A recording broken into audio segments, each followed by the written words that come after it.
자, 여러분들 지난 시간에 선생님이랑 했던 게 뭐였냐면 힘입니다. 힘. 그래서 내 눈에 보이지 않지만 힘이라는 건 과학적으로 인정할 수밖에 없다. 이유가 뭐다? 객관적으로 측정이 가능하기 때문이다. 그래서 그러면 힘을 받은 물체와 힘을 받지 않는 물체에 뭔가 차이가 있어야 되잖아요. 그러면 힘이 뭡니까? 라고 하면 힘은 얘기해봐. 물체. 그렇죠. 물체에 뭘 변화시키니? 모양 또는 그렇죠. 모양 또는 운동 상태를 변화시키는 능력이다 이거예요. 그렇죠. 그래서 힘을 받으면 반드시 모양이나 운동 상태가 변해야 된다. 힘을 안 받으면 변화가 없다. 많이 변하면 힘을 많이 받은 거고요. 조금 변하면 조금 힘을 받은 거고요. 안 변하면 힘을 받지 않았다라고 판단할 수 있는 객관적 기준이 있어요. 그래서 힘이라는 건 과학에서 인정한다. 그러면 여기서 말하는 운동 상태는 뭘 얘기하는 거니? 뭡니까? 빠르기와 방향이에요. 그러니까 어떤 물체가 가다가 빠르기가 더 빨라져요. 그럼 뭐 받고 있는 거야? 힘 받고 있는 거야. 어느 방향으로? 네, 물체가 운동하는 방향과 무슨 방향? 같은 방향. 물체가 빠르기는 안 바뀌는데 방향만 바뀌어. 그러면 힘 받은 거니? 받은 거죠. 어느 방향으로? 이동 방향과 수직. 그렇죠. 물체가 운동하는 방향과 정확하게 수직한 방향으로 힘을 받을 때는 빠르기는 안 바뀌고 방향만 바뀌어. 대표적인 얘가 누구야? 등속 원운동이 그래. 물체에다가 실을 매달고 뺑글뺑글 돌리는 등속 원운동 할 때요. 얘는 여기에 있어도 빠르기가 10이고요. 얘가 이쪽에 와도 빠르기가 10이잖아요. 빠르기는 바뀌지 않고요. 뭐만 바뀌고 있어? 운동 방향은 바뀌고 있어. 그 운동 방향을 바꾸기 위해서도 얘는 힘을 받았다는 건데 무조건 물체가 가려는 운동 방향과 수직한 방향으로 힘이 작용할 때만 빠르기는 안 바뀌고 방향만 바꿀 수 있어요. 그래서 등속 원운동은 매 순간 운동 방향과 힘의 방향이 90도로 작용하는 운동. 이게 바로 등속 원운동입니다. 됐죠? 자, 그런가 하면 빠르기와 방향이 한꺼번에 변해. 힘을 어떻게 준 거야? 힘을 어떻게 준 거야? 라고 하면요.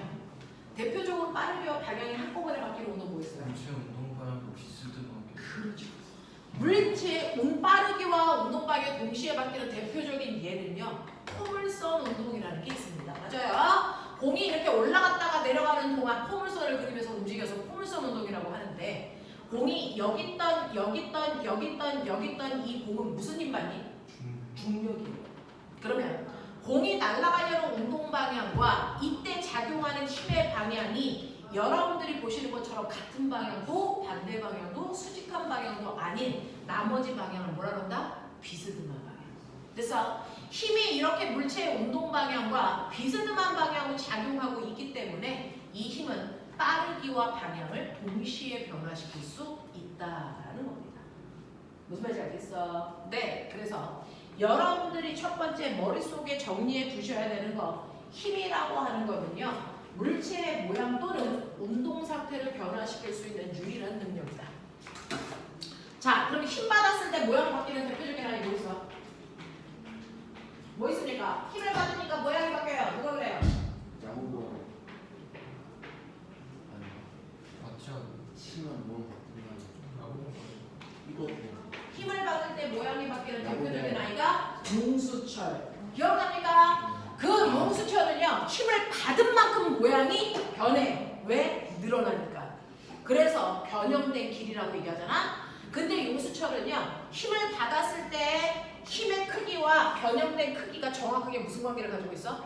비례 관계를 가지고 있어서 이걸 이용해서요. 얼마만큼 늘어났어? 라고 하는 변형된 길이를 통해서 그 용수철에 작용하는 뭘 할 수 있다? 힘의 크기를 측정할 수 있다. 그래서 용수철은요. 됐죠? 이 변형된 길이와 작용한 힘의 크기가 정확하게 비례하는 관계를 이용해서 힘의 크기를 측정하는 도구로 쓴다. 맞아? 자, 그랬을 때 용수철에 작용하는 힘, 탄성력 구하는 식 F는 K, X라고 할 때 이 K가 뭐야? 용수철 용철 상수는 어떻게 구하는 건데? 그 용수철 1m 잡아당기기 위해서 필요한 힘의 크기죠. 그죠? 그래서 탄성력이라고 하는 건 측정도 가능하지만 계산도 가능하다. KX로 계산하시면 된다. 맞아. 네. 그러면 이런 식으로 탄성력과 변형된 길이 사이의 관계의 그래프를 그렸는데 보면은 이 그래프의 기울기의 의미가 뭘까요? 네. 이게 바로 용수철 상수다. 그렇다면 이 그래프의 면적의 의미는 뭐니? 탄성 에너지다. 그래서 삼각형 넓이 구하는 식이 탄성 에너지 구하는 식이죠? 물론 2분의 1 kx 제곱입니다. 맞아. 자, 그런가 하면 물체의 운동을 방해하는 힘을 뭐라고 한다? 마찰력은 그래서 운동 방향과 반드시 무슨 방향으로 작용한다? 반대 방향으로 작용하는 이 마찰력의 그래프요. 자, 물체가 정지되어 있는 동안에 작용하는 마찰력과 운동하고 있는 동안에 작용하는 마찰력을 그린 그래프의 뭐야? 기억하십니까? 이렇게 되어 있었죠. 그 중에서 정지되어 있는 동안 작용하는 마찰력의 종류 몇 가지? 3가지. 맞아요. 정지되어 있는 동안 작용하는 마찰력을 우리 뭐라 한다? 정지 마찰력이라고 해요. 그 중에서 정지 마찰력 중에서 제일 큰 마찰력을, 그렇지, 이걸 최대 정지 마찰력이라고 할 거야. 그리고 이 최대 정지 마찰력보다 더 큰 힘을 주면 그때부터 가. 자, 가는 동안 작용하는 마찰력을 뭐라 그럴 거야? 운동 마찰력이라고 할 거야. 그러면 너네 기억나니? 마찰력의 크기에 영향을 주는 거. 그냥 미시. 질량이라고 하면 안 되죠. 뭡니까? 마찰력의 크기에 영향을 주는 건요, 물체가 바닥을 90도로 누르는 힘. 이게 뭔데요? 수직항력. 그 수직항력이 어떨 때는 물체의 뭐만큼이고? 무게만큼이야. 무게. 됐어? 네. 어떨 때는 무게보다 더 클 수도 있죠. 손으로 눌러주면. 그죠? 어떨 때는 무게보다 더 작을 수도 있죠. 위로 당겨주면. 예를 들어 이 물체가 10kg이야. 그럼 얘가 바닥을 누르는 힘이 몇 뉴턴? 몇 뉴턴? 100뉴턴. 근데 내가 위에서 얘를 20뉴턴의 힘으로 추가로 더 눌러. 그러면 얘가 바닥을 누르는 수직항력이 얼마 돼? 120뉴턴. 그래서 120뉴턴에 해당되는 마찰력을 받을 거야. 맞아? 근데 거꾸로 내가 위쪽으로 20뉴턴만큼 당겨. 그러면 바닥을 누르는 수직항력은 얼마야? 80. 그럼 80만큼의 마찰력밖에 못 만들어. 이런 얘기야. 그러니까 마찰력의 크기를 만드는 건 그 물체가 얼마나 바닥을 90도 방향으로 세게 누르고 있냐? 멋진 말. 뭐라고 한다고요? 네, 수직항력이라고 해. 너 유연이지? 너 승현이지? 승현아, 가운데로 한 칸만 가. 우리 딸년이 앞이 안 보여서 쳐 졸고 있잖아 지금. 그치? 자, 수직항력. 이 수직항력은 보편적으로는 무게지만 반드시 무게는 아니야. 알겠죠? 네. 자, 그런가 하면 하나 더. 마찰력의 크기를 만드는 거 뭐야? 그렇죠. 물체와 바닥 사이의 뭐? 거칠기.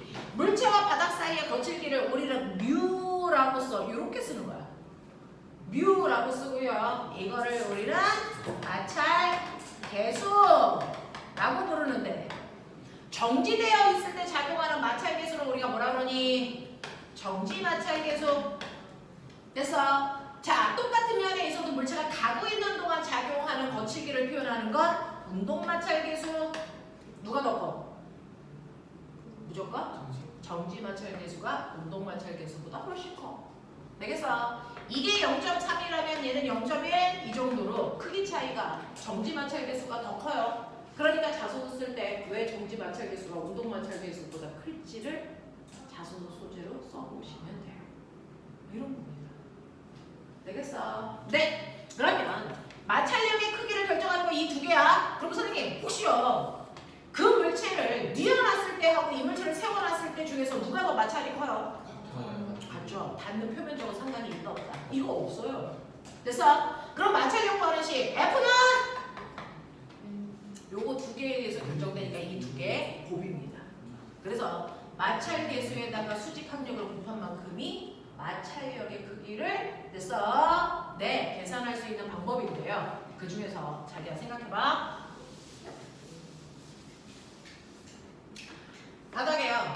10kg짜리 물체가 있어.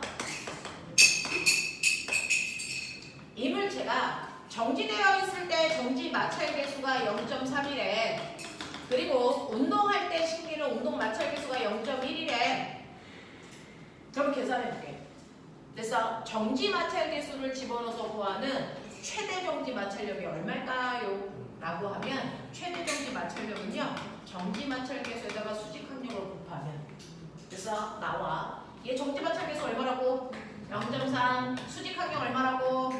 100. 그러니까 얘는요, 최대 정지 마찰력이 얼마야? 30. 이거 무슨 말이야? 이물체는 땡겼을 때 10N으로 땡기면 간다 안 간다? 안 간다. 왜 안 가? 마찰력이 얼만데? 아니요. 땡겼을 때요, 얘가 견딜 수 있는 마찰력은 30까지 견디는데 지금 내가 10으로 땡겼어. 근데 안 가. 이때 이 마찰력 얼마야? 정확하게 10이야. 그래서 합력이 0이라서 안 가. 알겠어? 20으로 땡겨. 이 새끼 가 안 가? 안 가. 그 순간 마찰력이 얼마 되니까? 20 되니까. 30으로 땡겨. 가 안 가? 안 가. 30까지 견딘다는 얘기니까. 이때 정지 마찰력 얼마니까? 30이니까. 알겠어? 이렇게요. 멈춰 있는 동안은요, 자기가 견딜 수 있는 마찰력까지 마찰력이 계속 커집니다. 이때 마찰력의 크기는 네가 밖에서 땡기는 힘과 똑같은 크기만큼 생겨. 정지되어 있을 때는. 됐어? 그래서 정지되어 있는 동안 작용하는 마찰력 10N, 20N, 30N. 그럼 지금은 마찰력이 몇 N이야? 이거 어떻게 알아?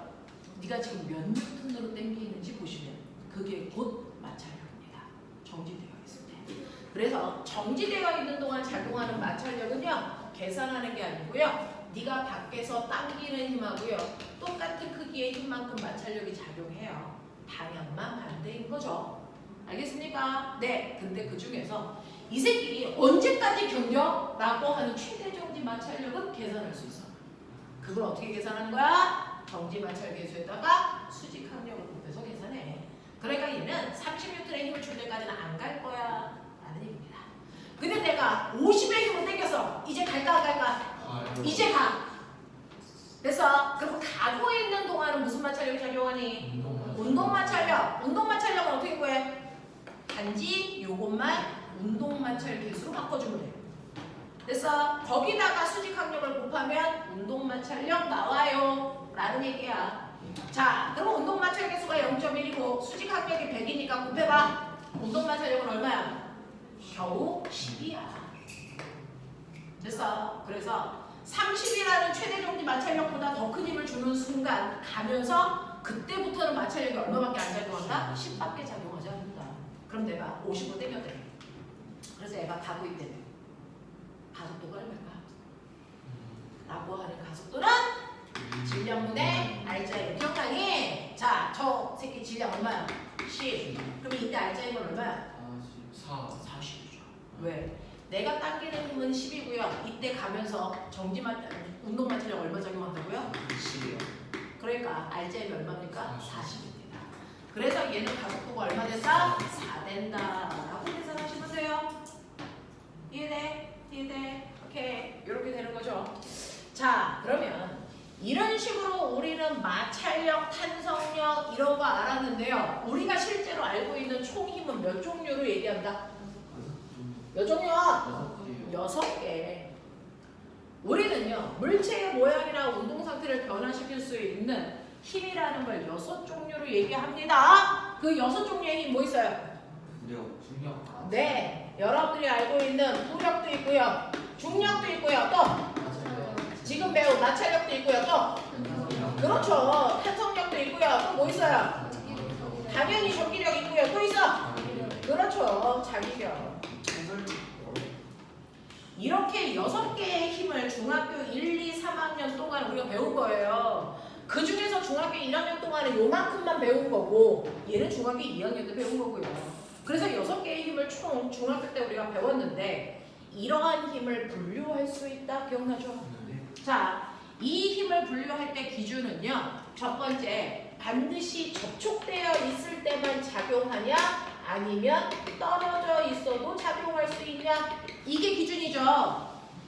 그래서 이렇게 나눴을 때요, 접촉되어야만 작용하는 힘 몇 가지? 세 가지. 세 가지. 떨어져 있어도 작용하는 힘도 세 가지. 얘기해봐. 접촉되어 있을 때 작용하는 힘. 마찰력, 탄성력, 무력. 떨어져 있어도 작용하는 힘. 중력, 전기력, 자기력. 이거예요. 그러면 힘을 분류하는 또 다른 기준도 있어. 그게 뭔데? 역학적 에너지를 보존시킬 수 있는 힘이냐 아니면 역학적 에너지를 보존시키지 못하는 힘이냐에 따라서 보존력과 비보존력으로 나눌 수가 있어. 그 중에서 보존력에 뭐 있다? 이것도 세 개야. 맞아. 자, 그 중에서 보존력에는요. 중력, 전기력, 탄성력. 됐어. 비보존력이 마찰력, 자기력, 무력 이렇습니다. 알겠어? 이런 것들이잖아요.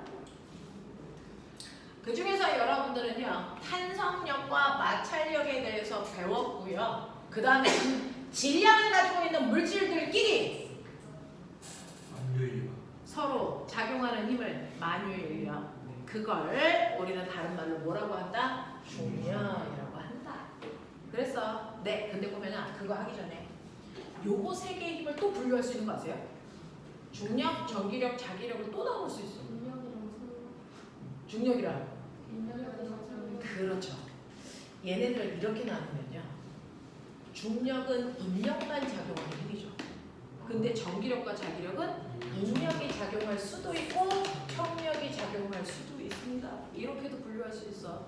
그러니까 힘을 네가 다양한 방법으로 분류해봐라 라는 얘기죠. 자, 그 중에서 여러분들 지금 마찰력하고 탄성력 했고요. 세 번째, 질량을 가지고 있는 물질들끼리 서로를 당기는 힘을 우리가 원래 만유인력이라고 하는데 여기에 A라는 물체는 질량을 라지에 10kg만큼 가지고 있어. 그 다음에 여기에 질량을 가지고 있는 B라는 물체는 스몰 m 1kg만큼 질량을 가지고 있고 두 물체가 떨어져 있는 거리 R이 2m라고 쳐. 자, 그래도 질량을 가지고 있는 물질들은 아무리 멀리 떨어져 있어도요 서로 당기려는 뭐가 작용한다? 만유인력이 작용하죠. 그러면 누가 받는 힘이 더 클까? 똑같아요. 그렇죠. A가 받는 만유인력이나 B가 받는 만유인력이나 이 크기 반드시 어때야 된다? 같아야 된다. 왜? 서로 작용, 반작용의 투입이니까. 그러면 얘네들의 만유인력을 구하고 싶은데요. 만유인력 구하는 식 불러. F는 R 제곱분의 뭡니까? G, N, M으로요. 됐어. 자, 두 물질이 떨어져 있는 거리가 2m니까 2의 제곱분의 만유인력 구할 때만 쓰는 상수값 G는요. 실제로 상수값 주면 대입하면 되고요. 없으면 그냥 우린 1로 생각하고 크기 비교하면 돼요. 원래는 6.67 곱하기 10의 마이너스 34승인데 외울 필요 없어요. 줄 거예요. 필요한데. 자, G. 그 다음에 라지 M, 스몰 M은 각각의 물체의 질량입니다. 만유인력의 크기를 만드는. 그래서 10 곱하기 1. 그래서 얘는 만유인력 구하시면 얼마 나옵니까? 2.5N. 이걸 1로 볼 거니까. 그래서 이만큼의 힘으로 서로 당기고 있어. 이렇게 보면 돼. 맞지? 자, 그 중에서 첫 번째.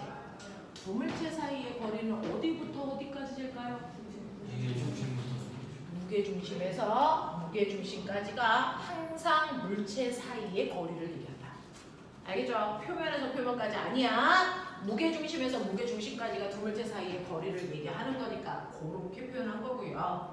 자, 그 다음에 이러한 만유인력이 서로 작용할 텐데 그 중에서요. 질량이 큰 A라고 하는 애는 질량이 커도 너무 큰 이 아이가 누구야? 지구라고 하는 천체고 그 위에 있는 이게 나야. 이렇게요.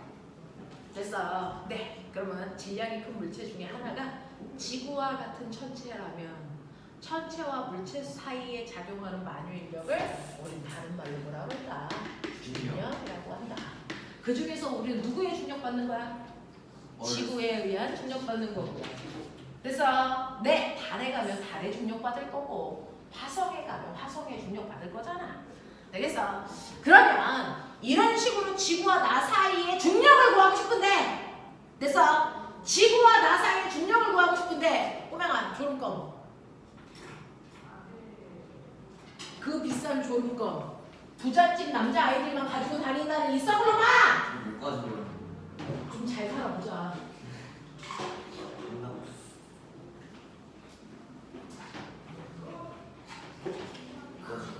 이거 효과 짱이죠.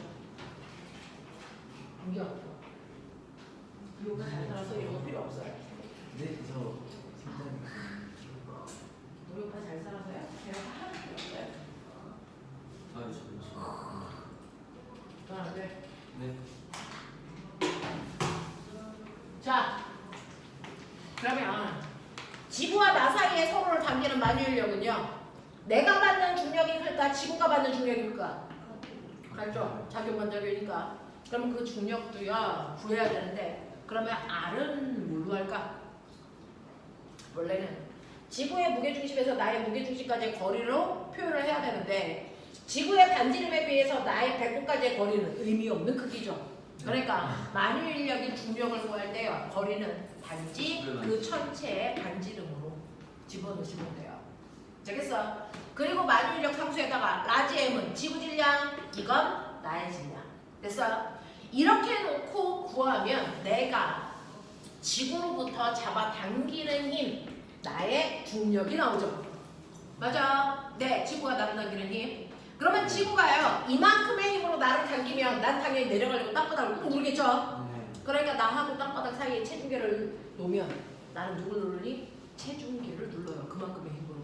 그게 나의 뭐가 되는 거니? 몸무게가 되죠. 무게. 이게 무게야. 됐어? 근데 여기에서 눈 뜨시면 여러분들 요 M과 요 M 같으니까 지워지겠죠? 그럼 이제 뭐가 나와요? 우리가 알고 있는 지구에서의 중력과 속도 그 9.8의 정체가 나온다고요. 됐죠?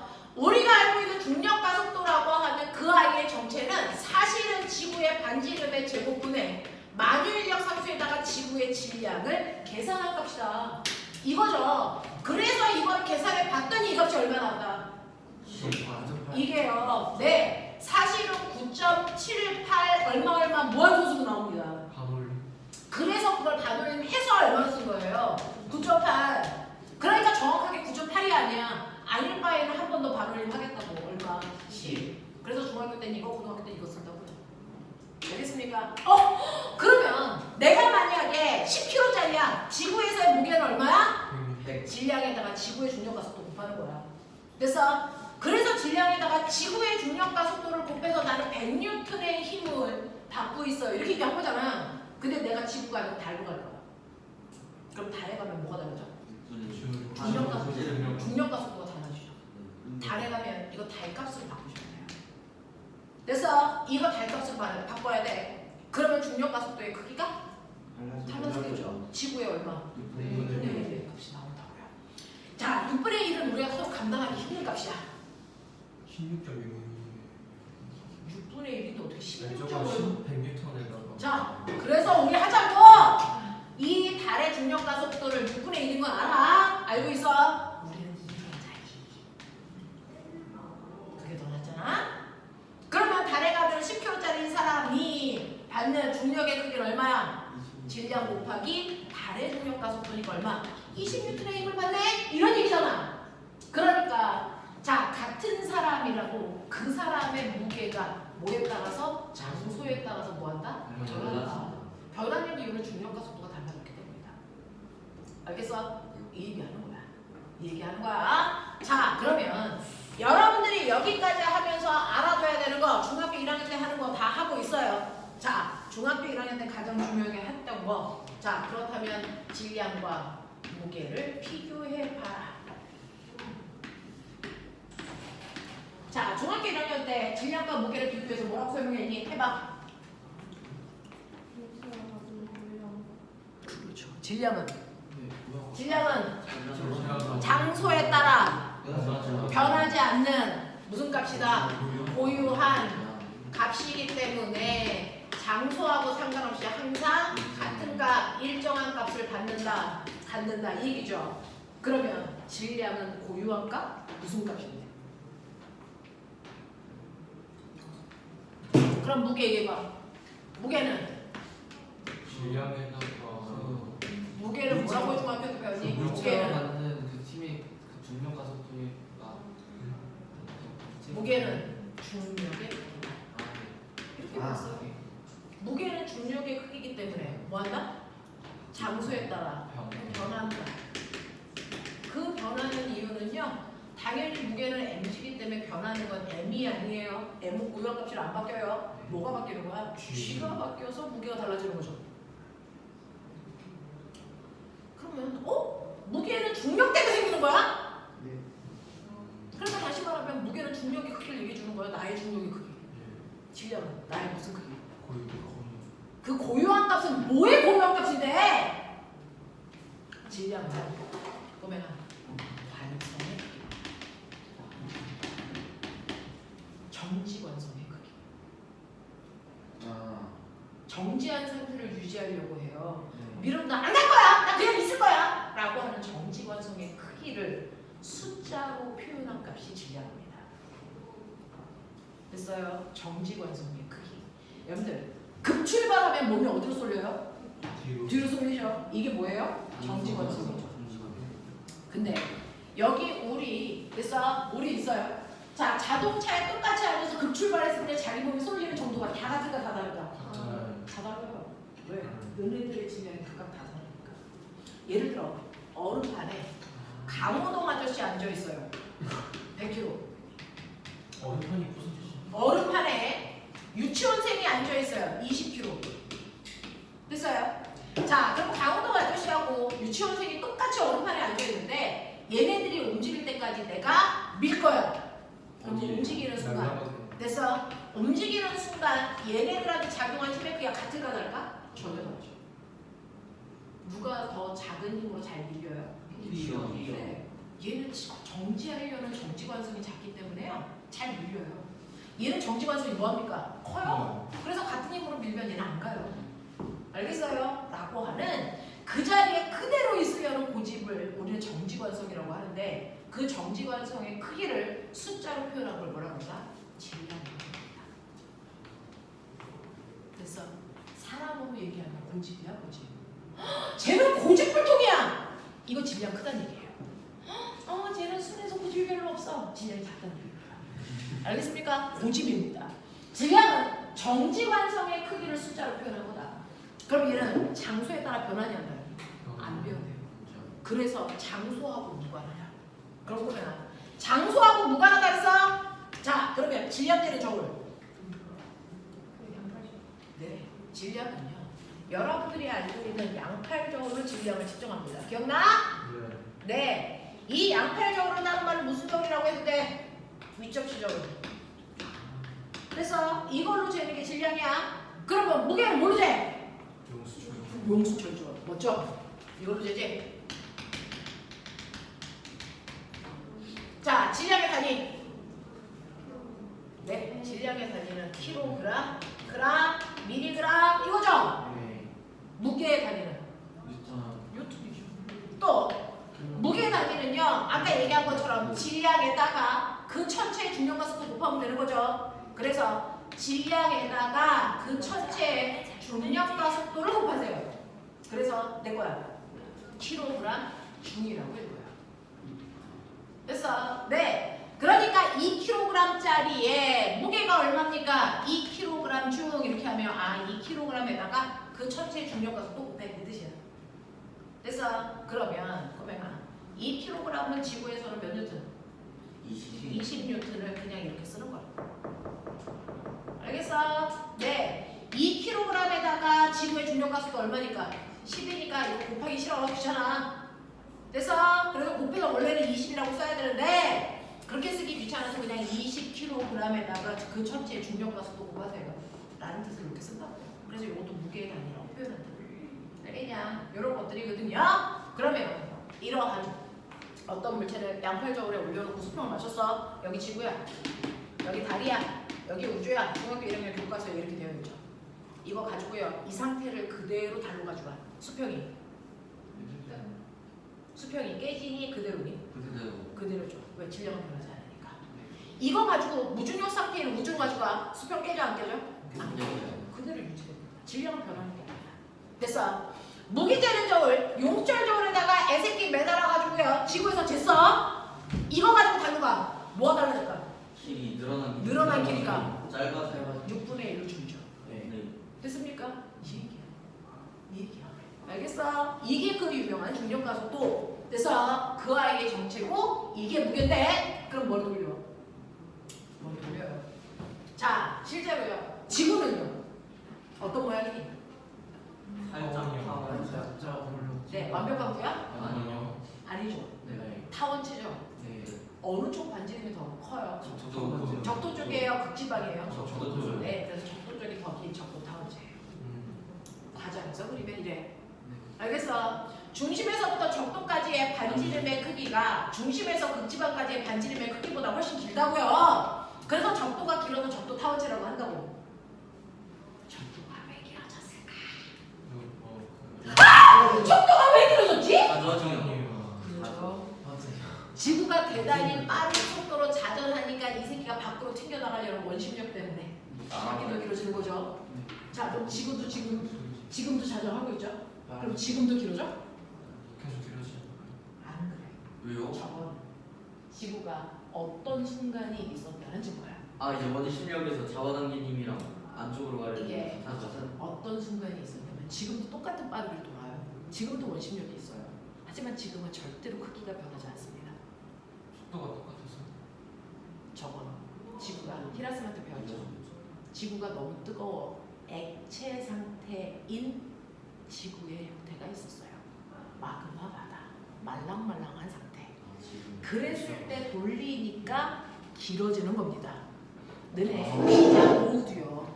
말랑말랑한 밀가루 반죽일 땐 돌리면 길어지지만 그걸 딱딱하게 돼서 구워놓고 나서 돌리면 길어지냐 안 길어지냐? 안 길어지잖아. 지금은 아무리 돌고 있어도 크기가 커지지 않습니다. 그래서 근데 지구가 말랑말랑한 마그마 바다인 상태가 있었기 때문에 그때 회전해서 길어진 거야.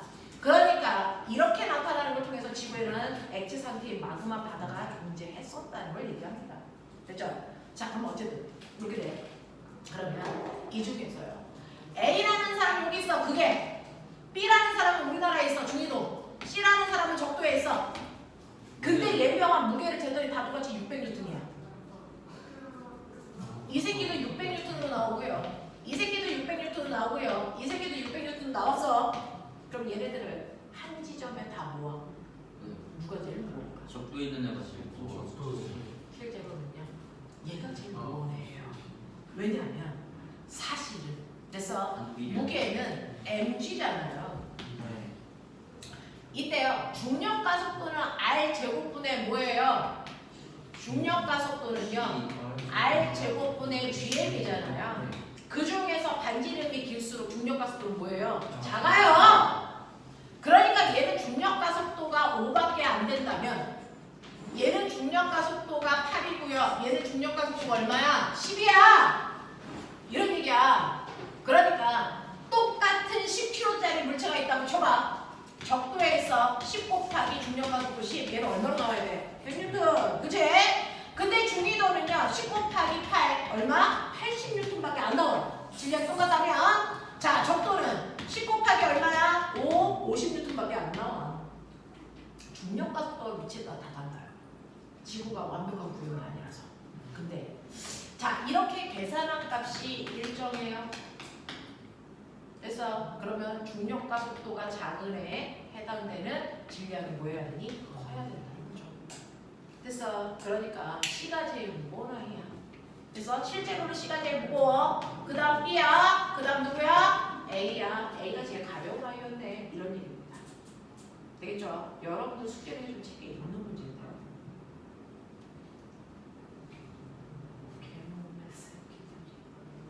되겠어? 네. 자, 그래서 떨어져 있는 물질 중에 중력이라고 하는 크기를 이렇게 R 제곱분의 GM의 모를 구하는 것처럼 전기를 띤 입자 사이에 작용하는 전기력도 어떻게 구해? 맞아요. 여기에 A는 플러스 4쿨롱이라는 그래서 Q1의 전하를 가지고 있고요. B는요.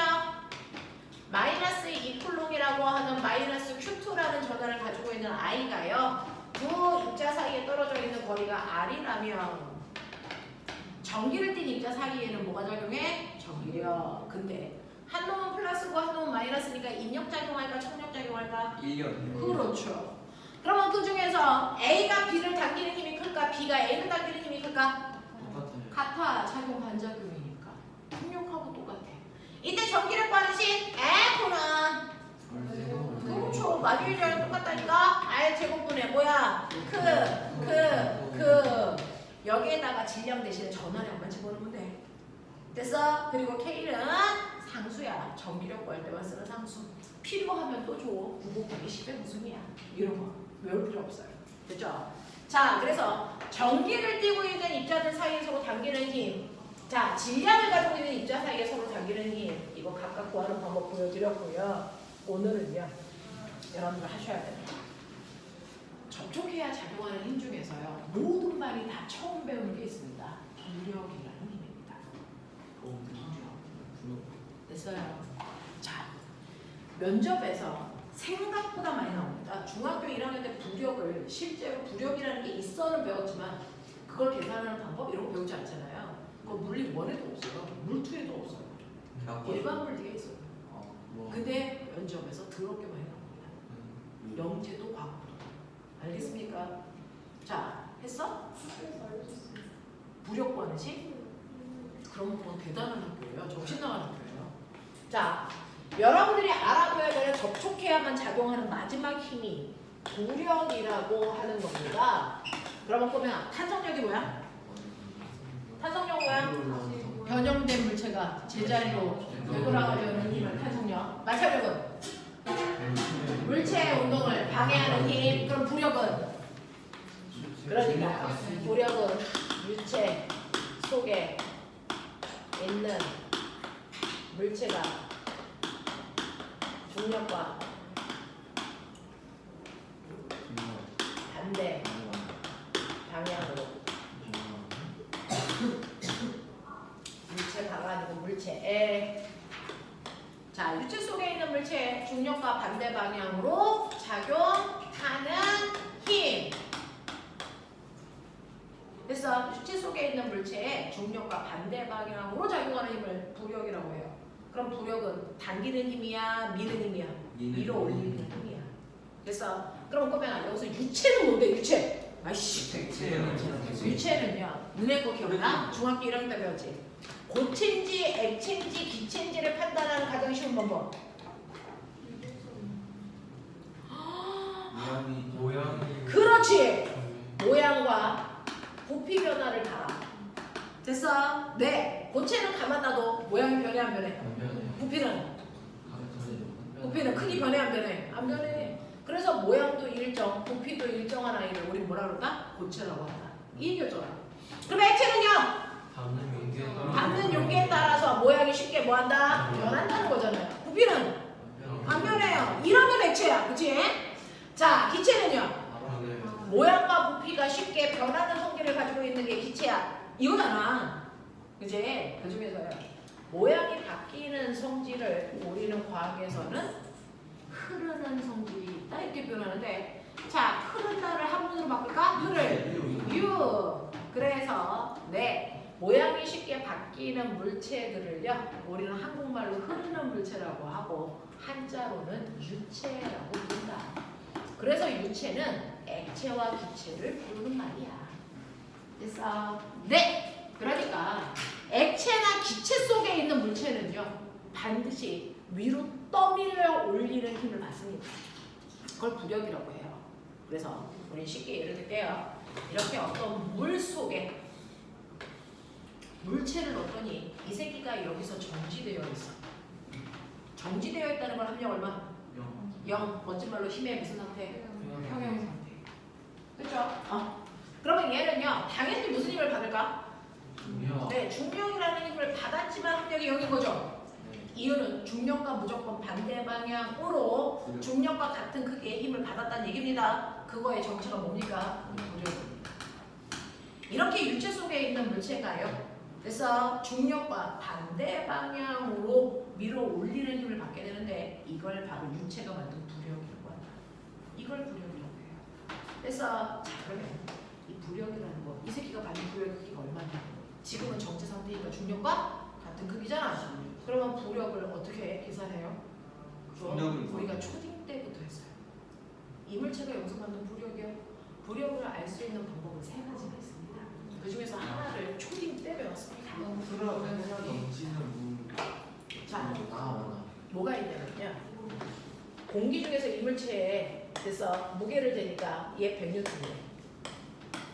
공수적으로 무게를 재니까 100N이래. 자, 지금 저기에 작용하는 힘 몇 개? 두 개. 뭐하고? 중력과 탄성. 그쵸? 지금 얘는요. 지구가 아래쪽으로 100N의 힘을 주고 있지만 용수철이 늘어나다가 중력과 같은 크기의 탄성력이 작용하면 더 이상 늘어나지 않고 정지.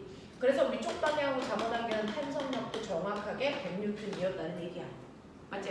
그래서 지금 상태에서는 중력과 탄성력의 합력이 0이 되는 상태야. 근데 이걸 이대로 물속에다가 집어넣어.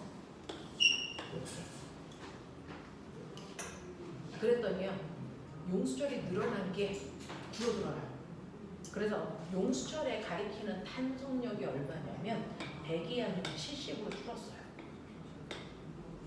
그래서 다시 정지되어 있어요. 그러면 이때 작용하는 힘은 몇 개입니까?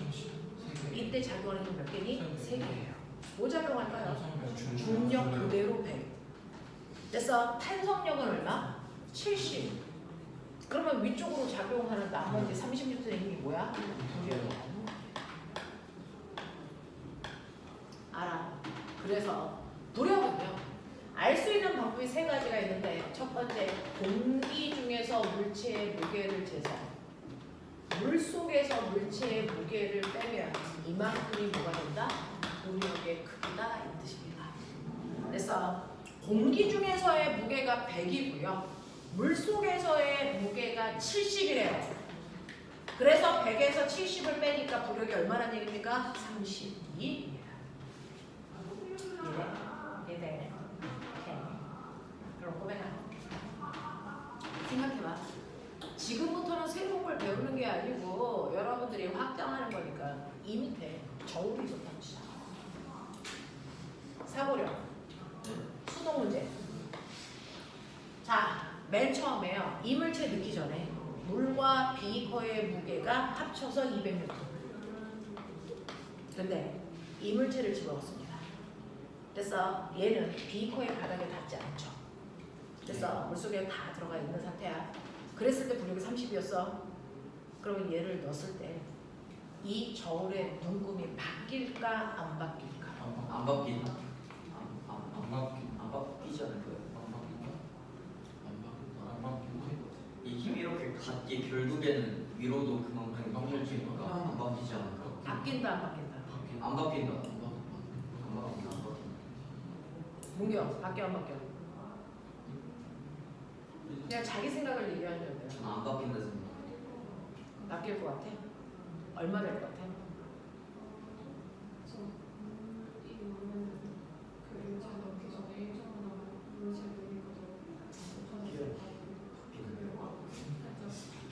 머리 좀 잘라. 예림아 이거 바뀌어 안 바뀌어? 안 들려? 아니 모르겠는 데는 안 돼. 너네 과거 면접 가면요 반드시 모르는 문제 나와요. 그러면 그 문제를 너네가 배운 걸로 추론하셔야 됩니다. 면접 보러 가면 평생에 처음 보는 문제들을 만듭니다. 그럼 추론하는 거예요. 하나도 못 풀면. 네, 그러고 떨어지면 돼요. 됐어. 근데 내가 이게 맞나 틀리나라고 고민할 시간이 없습니다.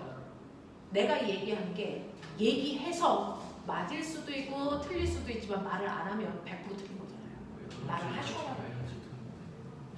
이거 얼마일까요? 그대로. 변한다 안 변한다? 그날 꺾어내기도 변한다 안 변한다? 안 땅이 안 변한다. 닿습니다.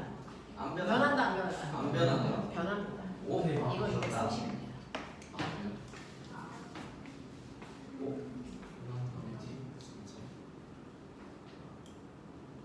그러면 거꾸로 생각하셔야 돼요. 답이 230인 건 중요하지 않죠. 왜 30이 늘어났는지를 정확하게 논리적으로 이해하셔야 됩니다. 오면아 중력을 한국말로 설명해봐. 중력은 친구가 나를 10N의 힘으로 당긴다죠. 맞아? 이거의 반작용. 수직한 부력 안에 뭡니까? 이거의 반작용. 불러. 내가 지구를 10N의 힘으로 당긴다죠. 이미 동시에 생기는 거죠. 자, 부력을 설명해봐. 자, 저기 부력 30이래. 말해. 누가? 말해! 물이 공을 내 공을 지랄 30이 부력이라잖아. 30N의 힘으로 뭐 한다? 됐어? 반작용. 공이 물을 얼마? 30N의 힘으로 뭐 한다? 누른다. 그럼 봐. 실제로요. 이 저울은요. 위에 있는 물체가 누르는 만큼 측정하는 거잖아요. 처음에는 비커와 물이 누르는 만큼을 측정했을 때 이게 200이니까 눈금이 200N일 거 아니야? 근데 물속에다가 이 공을 집어넣으면요. 물이 공을 밀어 올리는 30N의 부력이 생김과 동시에 반작용이 생기죠. 그 반작용이 뭡니까? 공이 물을 뭐합니까? 30N의 힘으로 눌러. 그럼 실제로 저울면은 누르는 건 몇 N이 되니? 230. 그러니까 이렇게 물체를 집어넣었을 때요. 그래서 그 물체 때문에 저울에 늘어난 눈금만큼이 사실은 뭐였다? 물체가 물속에서 받는 부력의 크기야. 보면 봐. 어떤 새끼가요. 자, 새 새끼가 이렇게 앉아가지고 있어요. 세 장입니다, 세 장. 자, 이렇게 저울 있죠. 새하고 세 장에 합쳐서 무게가 100이래요. 알겠어? 근데 새가 붕 떠서 여기에 돼서 자 정지되어 있어. 이 무게 어떻게 될까? 알겠지. 감소 늘까 감소할까? 감소 그대로일까? 감소하죠. 이거 그대로 100이에요. 날개짓 안 하고 있을 때도요. 네. 왜요? 왜요? 얘 여기서 정지되어 있어야죠. 합력 얼마? 요. 그러면 얘 무게가 됐어. 네. 얘 세 장의 무게가 70이고요. 새의 무게가 30이었다고 쳐. 그래서 합쳐서 100이 됐다고 쳐. 새가 떴어. 여기서 새의 합력이 얼마가 돼야 되니? 0. 그러면 새의 무게는 30인데 왜 0이야? 날개짓 때문에 공기가 새를 밀어 올리는 뭘 만드는 거니? 부력을 만드는 거잖아. 그 부력이 얼마니? 30이죠.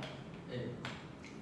공기가 새를 미는 힘이 30이면 새가 공기를 누르는 힘도 얼마여야 돼? 30이야. 쌤 그러면 그러니 이렇게 되어 있을 때는 새 무게와 새 장이 누르는 힘이 나. 새가 떠 있을 때는 자기 무게만큼 공기를 누르거든요. 그래서 새가 공기를 누르는 힘이 얼마예요? 30이에요. 그러니까 새 무게로 누르나 공기로 누르나 됐어? 여기에 누르는 값은 얼마? 그대로 100이에요. 그러니까 새가 허공에 떠 있어도 새의 무게만큼 됐어? 땅바닥을 누르고 있는 얘기예요. 그럼 새가 머리 위로 지나가면 뭔가 눌리는 느낌? 당연히 그래요. 물리는 힘이 있죠. 쌤 됐어요? 공이 저기 물 수면 위에 있다가 넣었을 때도 그대로 있죠. 네? 저기서 비커 위에서 공이 있다가 그 물 속으로 들어갔을 때 그게 같아야 되는 거 같아요. 공이 위에서 공기를 누르는 힘도 있으니까 수면이랑 그 공 사이.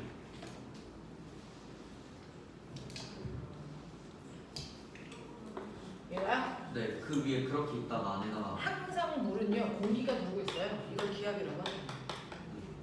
이미 하서 누르고 있어서 기압이 있어서. 그 위에 공이 있냐고. 됐어? 이 공이 있어도 공의 무게하고는 상관없이 그냥 공기의 기압만 작용해요. 돼요? 네. 이렇게 돼요? 오케이. 자, 그래서 실제로요. 여러분들이 부력을 알 수 있는 방법은요. 그냥 용수철만으로 보면 공기 중에서 물체의 무게에서 물속에서 물체의 무게를 뺀 만큼이 물속에서 받는 부력이고요. 자, 그랬을 때 용철 저울에 늘어난 길이가 줄어드는 걸로 확인할 수도 있지만 사실은 안진뱅이 저울에 물체를 넣었을 때 늘어나는 문금으로도 부력을 할 수 있다. 알겠습니까? 이해돼? 오케이. 근데요. 이제부터 할게요. 이 부력은 사실은 계산할 수 있다. 요걸 배우겠다는 얘기입니다. 이게 일반 물리에 있다는 얘기입니다. 빠른 속도로 따라오셔야 됩니다. 자, 꼬맹아. 우리요. 질량은 계산할 수 있는 값이다 라고 중학교 2학년 교과서에서 배웠어요. 질량은 계산할 수 있는 값이죠. 질량 계산하는 식을 중학교 2학년 1학기에 배웠죠. 질량 계산하는 식. 중학교 2학년 때 배웠죠. 질량 계산하는 식을 중학교 2학년 과학책에서 배웠죠. 어떻게 계산하는데요? 중학교 2학년 내신 시간에 배웠습니다. 속력은 이게 거속시에서 N 값. 이거 다 가속도로 나오면 중2 때 배웠습니다. 질량 계산하는 식을. 중2 때는 힘에다가 거속- 가속도를 전기가 실하면 질량 계산하는 식 중2 때 배웠습니다. F는 LA가 밀도는 부피분의 식. 그걸 알죠. 이거는 알죠. 근접은 곱하기 높이. 배웠어 안 배웠어? 배웠어요. 근데 어디서 눈을 크게 뜨고 지랄들이야? 안 배운 것처럼? 이거까지 생각. 그랬어요? 뭐래? 그러면 배웠구나. 피분의 질량이라는 걸 배우는 순간 그죠. 이거를 고정된 식으로 생각하시면 활용이 안 되죠. 이걸 배우는 순간 우리는 뭘 알아요? 질량이라는 건 밀도 곱하기 부피. 그럼 부피는? 밀도분의 식. 그러니까요. 배웠다니까요. 네. 밀도분의 질량을 계산하면 되는 값이구나. 이거 배운 거잖아요. 그러니까 중2 때 배웠다고요, 새끼들아. 네. 질량은요? 밀도 곱하기보다 부피다. 아. 맞죠? 신기하죠? 자, 우리는 질량은요 m이라고 분리해서 쓰잖아요. 네. 밀도는요 이렇게 쓰면 돼요. 이를 길게 쓰고 로라고 해요. 로, 알파, 베타, 감마, 됐어? 얘는 로 이런 식으로 그랬어요. 됐죠? 네, 부피는 V. 그래서 로 V. M은 로 V. 이거 더럽게만 했습니다. 질량은 로 V예요. 밀도 곱하기 부피. 로 V. 그냥 밀도 곱하기 부피라고 외우시면 돼요. 그래서 질량은요 M은 로 V입니다. 그러면 꼬매가 무게도 계산할 수 있겠네. 그렇죠. 그쵸? 해봐요. 무게 계산하는 방법. 무게 눌러 로 V G. 됐죠? 이게 무게 계산하는 방법이죠. 신기하죠? 우리가 중학교 때 많이 배웠다니까. 로 V G라니까. 자, 압력. 압력이 뭐게? 단위. 면적당. 누르는 힘. 압력을요 멍청한 새끼들은 맨날 누르는 힘이요 이렇게 얘기한다고. 아니라 됐어. 네, 선생님이 오른손바닥하고 왼손바닥에 똑같은 힘으로 눌러. 그러면 당연히 얘가 느끼는 압력은 어때야 돼? 같아야 돼. 근데 저는 오른손바닥은 이렇게 누를 거고요 왼손바닥은 이렇게 누를 거거든요. 똑같은 힘을 누를 거거든요. 그럼 얘가 느끼는 압력이 같을까 다를까? 맞아요. 그렇죠. 그렇죠. 아이템이 아프죠? 네. 왜? 한 손이 이렇게 누르고 한 손이 이렇게 누르거든요. 힘이 자. 분산되는 660kg짜리 사람이에요. 그래서 나의 발등을 봤는데 아이고 뭐 운동화를 신고 나의 발등을 밟아요. 구두. 별로 아프죠? 근데 한 새끼는 하이힐을 신고 뒷꿈으로 나의 발등을 밟아요. 부서지겠죠? 압력은요 다리 면적당 누르는 힘이야. 됐어? 그래서 압력이라고 하는 값은요 다리 면적당 누르는 힘이다. 그걸 이제 기호로 면적을 A 누르는 힘을 F 이렇게 할 거잖아요. 그죠? 자, 그랬을 때 중학교 1학년 때 이거 시험했었어요. 우리가 이제 중학교 1학년 때 많은 것들을 했는데 꼬매는 압력이 누가 더 세게 받고 있는지를 가시적으로 눈으로 볼 수 있는 실험을 해보고 싶은 거죠. 그래서 압력이 커, 압력이 작아, 계산이 아니고 눈으로 보고 싶어요. 그랬을 때 했던 게 뭐냐면 스펀지요. 스펀지 이렇게 깔아놓고요. 하나는 삼각 플라스크에 물을 반만 채워 놓습니다. 1번. 하나는 삼각 플라스크에 물을 꽉 채워 놓습니다. 2번. 하나는 삼각 플라스크에 물을 꽉 채우는데 뒤집어 놓습니다. 3번. 그랬을 때 압력이 누가 큰지는 스펀지가 누가 많이 눌렸는지 보시면 되잖아요. 몇 번이 제일 많이 눌립니까?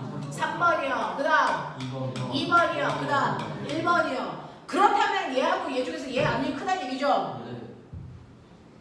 그거는 뭐에 의한 거예요? 질량. 이걸 통해서 알 수 있는 겁니까? 뭡니까? 여기 어디 질량이 있냐? 헛소리 하냐? 힘이 뭡니까? 누르는 힘이 클수록 누르는 힘과 압력 사이의 관계를 보죠. 맞아요. 얘는 물이 반만 차 있으니까 550N의 힘을 누른다면 얘는 물이 꽉 차 있으니까 100N의 힘을 누르겠죠. 그 중에서 누르는 힘이 클수록 압력이 크다. 그래서 누르는 힘과 압력은 비례하는 관계가 있다라는 걸 확인하려면 1번과 2번을 비교하면 되겠죠. 예. 그러면 2번과 3번을 비교하면 누르는 다니면 네. 안 단위 면적에 따라서 그래서 면적당 누르는 힘이 어떠냐는 거죠. 얘는 면적이 넓어요. 얘는 면적이 좁아요. 그랬을 때 누가 더 많이 눌려요? 면적이 좁을수록. 그러니까 면적과 압력은 무슨 관계가 있다? 반비례 관계가 있다. 그럼 선생님 저는 이렇게 해서 압력과 면적이 반비례 관계가 있다는 걸 확인하는 실험을 하고 싶어요. 이거 맞아 틀려? 지금 이거 맞아 틀려? 1번과 3번을 통해서 압력과 면적이 반비례한다는 걸 증명할 수 있다 없다? 없죠. 왜 없습니까? 있죠. 왜 있습니까? 없죠. 보면 뭔가를 내가 비교하겠다라는 건 그거를 뺀 나머지 조건은 어때야 된다? 네. 그러니까 통제 변인과 조작 변인을 정확하게 설정할 수 있냐가 요즘 유행하는 수능과 그래서 입시 개혁입니다. 통제 변인과 조작 변인을 정확하게 하셔야 되는데요. 얘는 면적에 따라서 압력의 크기가 어떻게 달라지는지 보고 싶다는 얘기는 면적의 효과만 보고 싶다는 얘기죠. 누르는 힘의 효과는 보고 싶다 아니다. 이때는 누르는 힘의 크기는 어때야 된다? 같아야 된다는 거예요.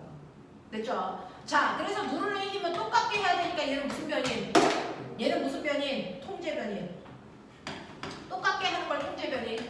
다르게 하는 걸 조작 변인. 그래서 면적은 다르게 하고요. 누르는 힘은 같게 했을 때 면적에 따라서 압력이 어떻게 바뀌는지 보겠다는 거죠.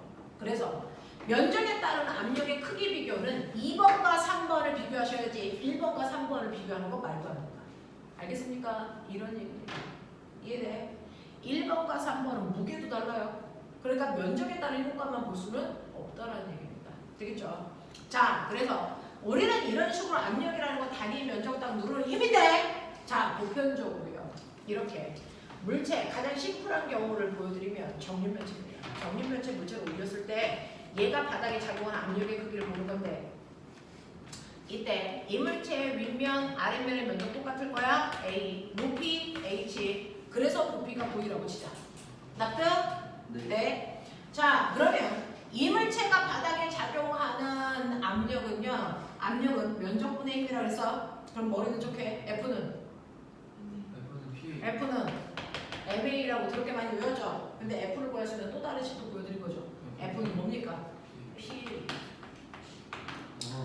압력에다가 그 압력을 받는 면적을 곱하면 그래서 총 받는 힘이 나온다. 그래서 F는 마파두부. 모델의 병신이야. 마파두부. 알겠어요? 힘 구하는 방법이죠. 그래서 힘은 질량에다 가속도를 곱해도 되고요. 압력에다가 면적을 곱해도 작용하는 힘을 똑같이 구할 수 있다. 알겠습니까? 오케이. 자, 근데 일반적으로 물체가 바닥을 누르는 힘은 지 무게만큼일 거야. 맞아? 그럼 면적을 나누면 되는데 아까 얘기했어. 무게를 어떻게 쓴다고? 무게를 어떻게 쓴다고? 로, V, G. 이걸 면적으로 나누면 되지? 근데 여기서 V가 뭐야? 부피. 수학 시간에 봤네. 부피는 어떻게 하면 된다고요? 면적 곱하기 높이 하시면 된다고. 그걸 면적으로 나누시면 되겠죠?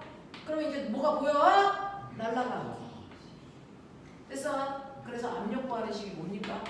로, G, H. 밀도에다가요. 중력 가속도에다가요. 그물체의 높이를 곱한 만큼이 그물체에 작용하는 압력입니다. 되겠어요? 네, 로, G, H. 이게 압력 구하는 식이야. 되겠어? 네, 이렇게 됩니다.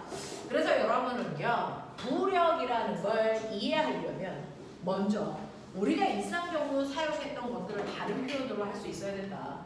질량을 로 V로, 무게를 로 VG로, 압력을 로 GH라고 하는 이런 새로운 표현, 밀도로 표현하는 방법들을 배웠다는 얘기입니다. 자, 그러면 보세요.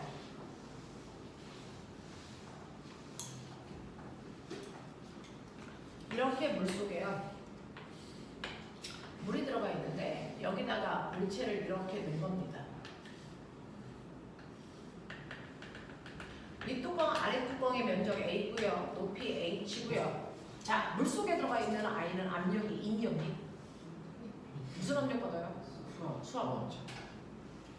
근데 우리는 무슨 압력 받아요? 기압 받죠. 그죠? 그러면 얘는 수압을 받을 텐데 윗뚜껑이 받는 수압이 클까? 아랫뚜껑이 받는 수압이 클까? 아니면 같을까? 꽉 차지. 윗뚜껑, 아랫뚜껑 중에서 누가 받는 수압이 클까? 아니면 같을까? 수압만 보면은 윗뚜껑의 수압은 그래서 얼만큼의 누가 작용하는 걸까? 위에 있는 물의 면적 위에 있는 물의 양이 누르는 힘이 윗뚜껑이 받는 수압입니다. 그래서 내 윗뚜껑보다 위에 있는 물의 무게가 누르는 힘. 그래서 그게 윗뚜껑에 작용하는 압력이야. 근데 보면 압력은 무슨 방향으로 작용해? 지금 나한테 기압 작용한대. 나 기압 어느 방향으로 하고 있어? 모든 방향으로 받고 있죠. 크기는 어떻고요? 다 같고요. 그래서 근데 우리 실제로 여기에 작용하는 압력을 계산할 때는요, 항상 어떻게 하냐면 그 면과 수직한 방향으로 누르는 그래서 내 압력만을 이용해서 계산합니다. 왜? 이렇게 물체에 같은 면의 압력이 작용할 때요, 이렇게 모든 방향으로 작용하잖아. 그랬을 때 서로 얘네들이 대칭돼서 상쇄가 돼요. 그래서 그 면에 수직한 방향으로 작용하는 압력만 남습니다.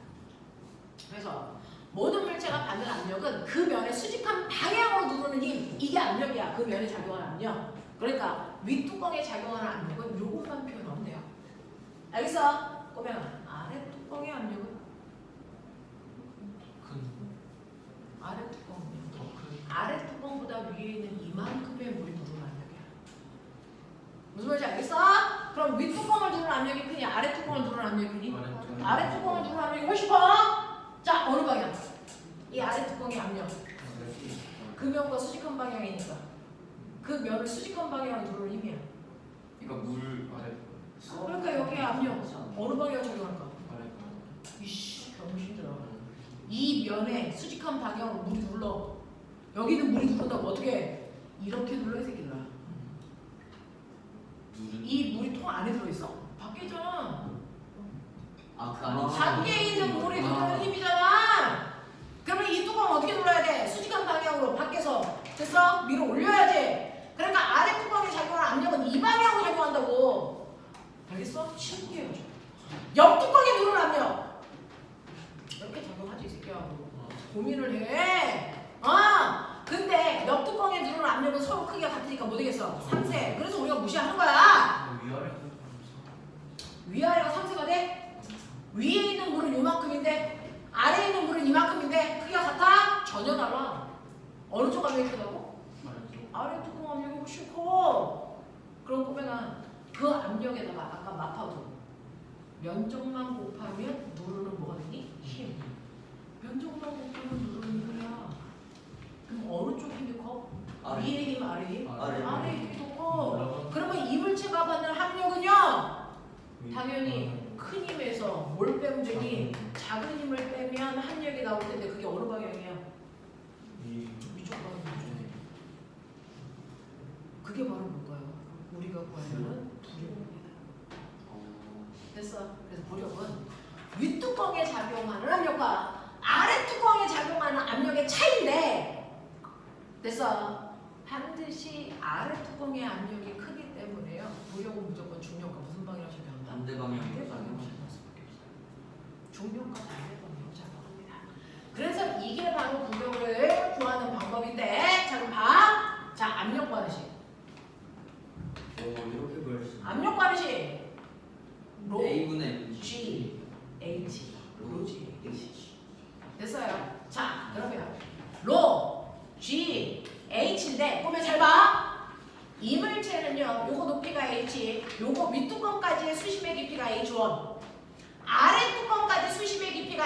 H2라고 할 거야. 네. 물의 밀도는 로제로. 물체의 밀도는 로. 수압을 만드는 이 로는 물체의 밀도일까? 물의 밀도일까? 물의 밀도. 물의 밀도죠. 그러니까 로제로 G. 아래 뚜껑에서의 H는? 물의 높이. 이거 뭐예요? 아래 뚜껑까지의 수심의 깊이 얼마입니까? H2. 아래 뚜껑까지의 수심 요만큼의 깊이의 물이 아. 그래서 밀어내는 힘입니다. 아. 그렇죠? 그 압력에다가 면적인 A를 곱하면 아래 뚜껑이 받는 힘이야. 위 뚜껑이 받는 힘도요 똑같아요. 위 뚜껑은 요만큼의 물이 누르는 힘이잖아요. 그러니까 로 제로 G 플러스 H1A 요거죠. 맞아? 자, 그래서 이제 똑같은 걸로 묶을게요. 로 제로 G A로 묶고요. 머리 이쪽에 H2에서 H1 뺀다. 로 정리가 되죠. 이게 뭘까요? 이게 바로 물체의 높이인 H가 되죠. 아. 그러니까 이게 로 제로 G A H 이거죠. 그랬을 때 머리 이렇게 이게 뭘까요? 네, 누구의 높이요? 물체의 높이. 됐죠? 그러니까 부력은 사실은 뭐다? 로 제로 V G다. 근데 이거 어디서 보지 않았어? 로 제로 V G 이거 뭐야? 아, 질량. 이거 뭐야? 로 제로 V G 이거 뭐야? 이게 로 V G. 네? 아, 로 보이지? 아, 맞죠? 네. 차이점. 로 보이지? 생긴 거 똑같이 무게 구하는 식인데 방해가. 이게 뭐냐면요. 방향도 다른데요. 여기서 로는요. 누구의 밀도? 얘의 무게 질 거야. 누구의 밀도로 재야 돼? 물체의 밀도. 근데 부력은 누구의 밀도? 유체의 밀도. 물이 만드는 거니까. 그러니까 여기에 있는 부력을 구할 때는요. 로 제로 Vg로 계산하는데 이때 로는 물체의 밀도가 아니고 물이 잠겨있는 물의 밀도예요. 알겠습니까? 자, 그러면 봐. 이렇게 부력은 로 제로 Vg로 계산할 수 있는데 물이 들어있는 곳에 어떤 물체가요? 여기 이런 물체가 있는데 이 물체의 밀도는 로, 이 물체의 부피는 V인데요. 물속에 잠겨있는 건 전체 부피의 절반만 잠겨있지. 물의 밀도는 로제로. 근데 얘는 여기 떠있어요. 정지. 함량 얼마? 0. 이런 얘기야. 됐어. 함력이 0이면 물체에 작용하는 뭐와? 무게와 물체가 지금 갖고 있는 뭐? 무력의 부피가 뭐하다는 거야? 같다. 자, 무게 불러. 뭐야? 로. 로. V. G. 는 무력 불러. 아. 뭐야? 로. 제로. 여기서 말하는 V가 뭘까? 부력 구할 때 V는요. 물체의 부피가 아니야. 물 속에 잠겨 있는 부피야. 아, 이거 잠긴 부피야. 그러니까 물 속에 잠겨 있는 부피는 V가 아니지. 알만. 그렇지. 2분의 1 V. G 이렇게 부력 구하는 거야. 이거 신경 보여줄게. 이거 똑같으니까 지운 거야. 보여?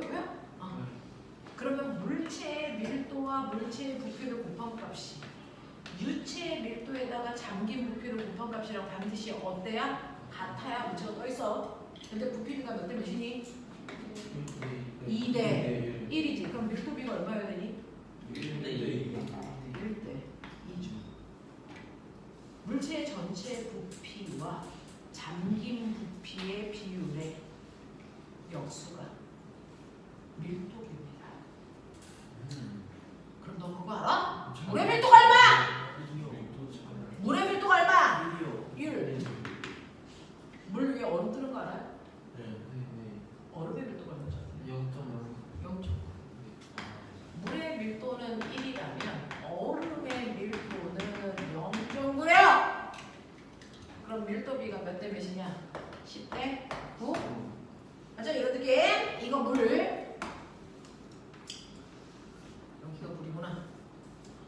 얼음의 밀도 9, 물의 밀도 10. 이 정도죠? 그럼 전체 부피와 장기 부피 얼마냐? 10대 얼마? 9. 전체 10 중에서 무수를 얼마 잡혔다고? 9. 그래서 얼음은요, 빙하는요, 사실은 눈에 보이는 것보다 잠긴 게 9배 커요. 그래서 이렇게 이게 0.1, 0.1V. 이 물속에 잠겨 있는 게 0.9V. 네? 네. 파이팅! 이런 거야, 이런 거야. 이게 부력이야. 그래서 부력은 이렇게 계산할 수 있어. 잠깐만 밥은 먹고 머리 흔들지 말고 그대로 가서 밥만 먹고 와. 이거 흔들면 안 돼. 여기 있어. 네, 빨리 먹고 와. 뭐야 벌써 1시간 1시간 반 지났어.